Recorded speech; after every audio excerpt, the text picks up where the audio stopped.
Hello my dears, എല്ലാവർക്കും പുതിയൊരു വീഡിയോയിലേക്ക് സ്വാഗതം. ഇന്നത്തെ ടോപ്പിക് എന്ന് പറയുന്നത് തെറ്റിദ്ധാരണയെ കുറിച്ചിട്ടാണ്. അതായത് തെറ്റിദ്ധാരണ മൂലം ഒരുപാട് വിഷമങ്ങളും കഷ്ടതകളും പ്രയാസങ്ങളും അനുഭവിക്കുന്ന ഒരുപാട് പേര് നമ്മുടെ സമൂഹത്തിലുണ്ട്. അതായത് രണ്ട് വ്യക്തികളുണ്ടെങ്കിൽ അതിൽ ഒരു വ്യക്തിയായിരിക്കും ഈ കാര്യങ്ങളെല്ലാം ചെയ്തിട്ടുണ്ടാവുക. പക്ഷെ മറ്റുള്ള ആളുകൾ ഈ രണ്ടാമത്തെ വ്യക്തിയാണ് എന്ന് വിചാരിച്ചിട്ട് ആ വ്യക്തിയെ എല്ലാ കാര്യങ്ങളിൽ നിന്നും മാറ്റി നിർത്തുകയും സദാസമയവും അവരെ ക്രൂശിക്കുകയും വേണ്ടാത്ത രീതിയിലുള്ള വാക്കുകൾ ഉപയോഗിച്ച് വേദനിപ്പിക്കുകയും ചെയ്യുന്ന അവസ്ഥ ഒരുപാട് പേര് അനുഭവിക്കുന്നുണ്ട്, അല്ലേ? അപ്പം ഈ തെറ്റിദ്ധാരണകൾ എന്ന് പറയുന്നത്, തെറ്റിദ്ധാരണയുടെ പുറത്ത് നമ്മൾ ഒരാളെ ഇങ്ങനെ ക്രൂശിക്കാൻ പാടുണ്ടോ? സത്യം എന്താണ് എന്ന് മനസ്സിലാക്കാതെ നീ തന്നെയാണ് അത് ചെയ്തത്, നീയാണ് ഇതെല്ലാം ചെയ്തത് എന്നുള്ള രീതിയിൽ ഒരുപാട് പേരെ മുദ്ര കുത്തപ്പെടുന്ന ഒരുപാട് വ്യക്തികൾ നമ്മുടെ സമൂഹത്തിലുണ്ട്. ഈ തെറ്റിദ്ധാരണയ്ക്ക് ഇരയായിട്ടുള്ള വ്യക്തികൾക്കാണ് അതിൻ്റെ ആഴവും പരപ്പും എത്രത്തോളം ഉണ്ട് എന്നതിനെ കുറിച്ചിട്ട് പൂർണ്ണ ബോധ്യം ഉണ്ടാവുള്ളൂ. ഒരാളെ കുറ്റപ്പെടുത്താനും അതോടൊപ്പം തന്നെ അയാൾക്കെതിരെ വിരൽ ചൂണ്ടാനും ഒരുപാട് പേരുണ്ടായിരിക്കും. പക്ഷേ അവർ ചെയ്തതല്ല, അവരല്ല ഇതിന് പിന്നിൽ എന്ന് തിരിച്ചറിയുന്ന ആ ഒരു നിമിഷത്തിൽ പിന്നെ നമ്മൾ എത്ര അവരെടുത്ത് മാപ്പ് പറഞ്ഞാലും അതല്ലെങ്കിൽ എത്ര അവരെ പ്രശംസിച്ചാലും അതിലൊന്നും ഒരു അർത്ഥം ഉണ്ടാവില്ല, അല്ലേ? ഒരുപാട് കാലം നമ്മൾ കുറ്റപ്പെടുത്തി, വർഷങ്ങളോളം നമ്മൾ കുറ്റപ്പെടുത്തി, അവരാണ് ഈ കാര്യങ്ങളെല്ലാം ചെയ്തത് എന്ന് വിചാരിച്ച് അവരെ പല കാര്യങ്ങളിൽ നിന്നും ഒഴിവാക്കി, കുടുംബത്തിൽ നിന്നും സമൂഹത്തിൽ നിന്നും എല്ലാം ഒറ്റപ്പെടുത്തി ഒരു സുപ്രഭാതത്തിൽ അവരായിരുന്നു ശരി എന്ന് തിരിച്ചറിയുമ്പോൾ അവരുടെ കാലിൽ വീണ് മാപ്പ് പറഞ്ഞതുകൊണ്ട് കാര്യമുണ്ടോ? കാരണം എത്രയോ വർഷങ്ങൾ നിങ്ങൾ കാരണം ആ ഒരു വ്യക്തി, തെറ്റിദ്ധാരണയ്ക്ക് വിധേയരായ വ്യക്തി ഒരുപാട് വിഷമങ്ങൾ അനുഭവിച്ചിട്ടുണ്ടാവും, ഒരുപാട് പ്രയാസങ്ങളിലൂടെ കടന്നു പോയിട്ടുണ്ടാവും. അപ്പം ഈ തെറ്റിദ്ധാരണയുടെ പുറത്ത് നമുക്ക് ശരിയാണ് എന്ന് മനസ്സിലാകാത്ത, നമ്മൾ ഊഹങ്ങൾ വെച്ചിട്ട് ഒരാളെയും നമ്മൾ അളക്കാൻ പാടില്ല. അത് സത്യമാണ് എന്ന് തെളിഞ്ഞ് കഴിയുന്നത് വരെയും നമ്മൾ തെറ്റിദ്ധാരണയുടെ പുറത്ത് ഒരാളെയും മാറ്റി നിർത്താൻ പാടില്ല എന്നതാണ് ഇന്നത്തെ ഒരു വീഡിയോയിലൂടെ ഞാൻ പറയാൻ ഉദ്ദേശിക്കുന്നത്. ഞാനും പല കാര്യങ്ങളിലും ഇത്തരത്തിൽ ഇരയായിട്ടുണ്ട്. പക്ഷേ നമ്മൾ പല സത്യങ്ങളും, അതായത് ഇവിടെ നമ്മൾ നോക്കേണ്ടത് ചില സത്യങ്ങൾ നമ്മൾ ഒരുപാട് കാലം മൂടി വെച്ച് എന്ന് വിചാരിച്ചിട്ട് ഒരിക്കലും ആ സത്യം പുറത്തു വരാതിരിക്കില്ല, അല്ലേ? ഏതെങ്കിലും ഒരു സമയത്ത് ആ ഒരു സത്യം പുറത്തു വരികയും നമ്മളെക്കുറിച്ചുള്ള ആ ഒരു തെറ്റിദ്ധാരണകൾ, മറ്റുള്ളവർക്ക് നമ്മളെക്കുറിച്ചുള്ള തെറ്റിദ്ധാരണകൾ നീങ്ങി പോവുകയും ചെയ്യുന്ന ഒരു കാലം വരും.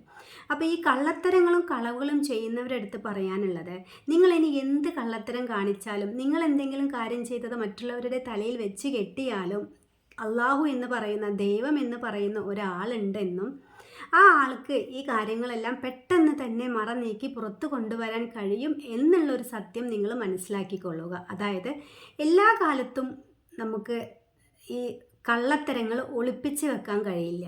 ഒരുപാട് കാലമൊന്നും കള്ളത്തരങ്ങൾ ആർക്കും ഒളിപ്പിച്ച് വെക്കാൻ കഴിയില്ല.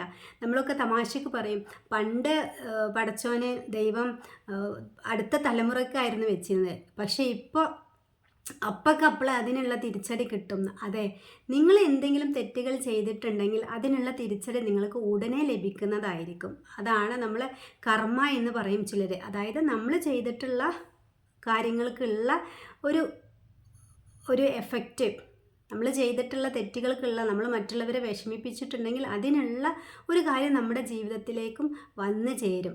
അതുകൊണ്ട് തന്നെ തെറ്റിദ്ധാരണയുടെ പുറത്ത് ഒരാളെയും നിങ്ങൾ വേദനിപ്പിക്കാനോ വിഷമിപ്പിക്കാനോ പാടില്ല എന്നതാണ് സത്യസന്ധമായിട്ടുള്ള നമ്മൾ ശ്രദ്ധിക്കേണ്ടുന്ന ഒരു കാര്യം എന്ന് പറയുന്നത്. ഇപ്പം എൻ്റെ ഒരു കേസിൽ എനിക്കിങ്ങനെ ഒരുപാട് അനുഭവങ്ങൾ ഉണ്ടായിട്ടുണ്ട്. പലരെയും ഞാൻ വിശ്വസിച്ച് പല കാര്യങ്ങളും നമ്മൾ ചെയ്തു കൊടുക്കുകയും എല്ലാം ചെയ്തിട്ട് ഒരു സുപ്രഭാതത്തിൽ അവരുടെ യഥാർത്ഥ സ്വഭാവം അതാണ്, ഇതല്ല, നമ്മൾ ഉദ്ദേശിച്ച പോലെയല്ല അവരുടെ യഥാർത്ഥ സ്വഭാവം എന്ന് തിരിച്ചറിഞ്ഞിട്ടുണ്ട്. അതോടൊപ്പം തന്നെ പല വ്യക്തികളും തെറ്റിദ്ധാരണയുടെ പുറത്ത് എന്നെ മാറ്റി നിർത്തുകയും ചെയ്തിട്ടുണ്ട്. സത്യം ഞാനായിരുന്നു എന്ന് തിരിച്ചറിയാൻ വർഷങ്ങളോളം എടുത്തു എന്നതാണ് ഇതിൽ രസകരമായിട്ടുള്ള കാര്യം. ഒരുപാട് കാലം ഞാനാണ് തെറ്റുകാരി എന്ന് വിശ്വസിച്ചിരുന്ന ആളുകൾ ഒരുപാട് വർഷങ്ങൾക്ക് ശേഷം ഞാനല്ല യഥാർത്ഥ തെറ്റുകാരി, എൻ്റെ ഭാഗത്ത് ഒരു തെറ്റും ഉണ്ടായിരുന്നില്ല എന്ന് തിരിച്ചറിയുന്ന ആ ഒരു നിമിഷത്തിൽ നമ്മൾ ഒരുപാട് കാലം എന്നെ കുറ്റപ്പെടുത്തിയിട്ട് പിന്നെ ആ ഒരു നിമിഷത്തിൽ തിരിച്ചറിയുന്ന ആ നിമിഷം നമ്മളടുത്ത് വന്നിട്ട് മാപ്പ് പറയാനും കാര്യങ്ങളൊക്കെ ചെയ്യാനും നിന്നാലും നമ്മുടെ മനസ്സിൽ നിന്ന് ചിലപ്പോൾ അത് അത്രത്തോളം പോയിക്കൊള്ളണം എന്നില്ല. പക്ഷെ ഇപ്പം നമ്മൾ ഓരോ ഹീലിങ്ങും കാര്യങ്ങളൊക്കെ ചെയ്ത് നമ്മുടെ മനസ്സ് ഓക്കെ ആക്കിയിട്ടുണ്ട്. ആര് നമ്മളെ തെറ്റിദ്ധരിച്ചാലും ആര് നമ്മളെ വേദനിപ്പിച്ചാലും എനിക്ക് ആ ഒരു സമയത്തിൽ ചെറിയൊരു വിഷമം ഉണ്ടാവും. അത് അപ്പം തന്നെ നമ്മൾ അതങ്ങ് ഒഴിവാക്കും. പിന്നെ അവരെടുത്ത് വെറുപ്പ് സൂക്ഷിക്കാനോ ദേഷ്യം സൂക്ഷിക്കാനോ ഒന്നും നമ്മൾ പോകാറില്ല. പിന്നെ തെറ്റിദ്ധാരണയുടെ പുറത്ത് ഇപ്പോഴും മാറ്റി നിർത്തപ്പെടുന്ന ആളുകളുണ്ടെങ്കിൽ അവരെടുത്ത് എനിക്ക് പറയാനുള്ളൊരു കാര്യം എന്ന് പറയുന്നത്, നിങ്ങൾ ഒട്ടും വിഷമിക്കേണ്ടതില്ല. ഏറ്റവും അടുത്തൊരു നിമിഷത്തിൽ തന്നെ ഈ തെറ്റിദ്ധാരണയെല്ലാം മറനീക്കി നിങ്ങളായിരുന്നു സത്യം എന്നുള്ള ഒരു കാര്യം ലോകം വിളിച്ചു പറയും.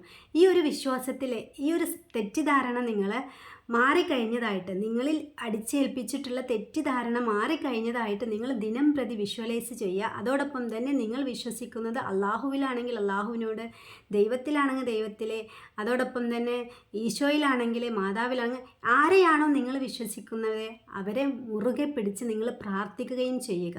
ഈ ഒരു 2 കാര്യങ്ങൾ നിങ്ങൾ ജീവിതത്തിൽ പകർത്തി നോക്കുക. തീർച്ചയായിട്ടും നിങ്ങളുടെ മേലിലുള്ള ഈ ഒരു തെറ്റിദ്ധാരണ പെട്ടെന്ന് തന്നെ മറനീങ്ങി പുറത്തു വരികയും ആരാണ് അതിൻ്റെ യഥാർത്ഥ കുറ്റവാളി എന്ന്, ആരാണ് അതിന് പിന്നിൽ പ്രവർത്തിച്ചത് എന്ന് എല്ലാവരും തിരിച്ചറിയുകയും ചെയ്യുന്ന ഒരു നിമിഷം വരും. അതുകൊണ്ട് തന്നെ ആരും വിഷമിക്കേണ്ടതില്ല. ഓക്കെ, അടുത്തൊരു വീഡിയോയുമായിട്ട് നാളെ കാണാം.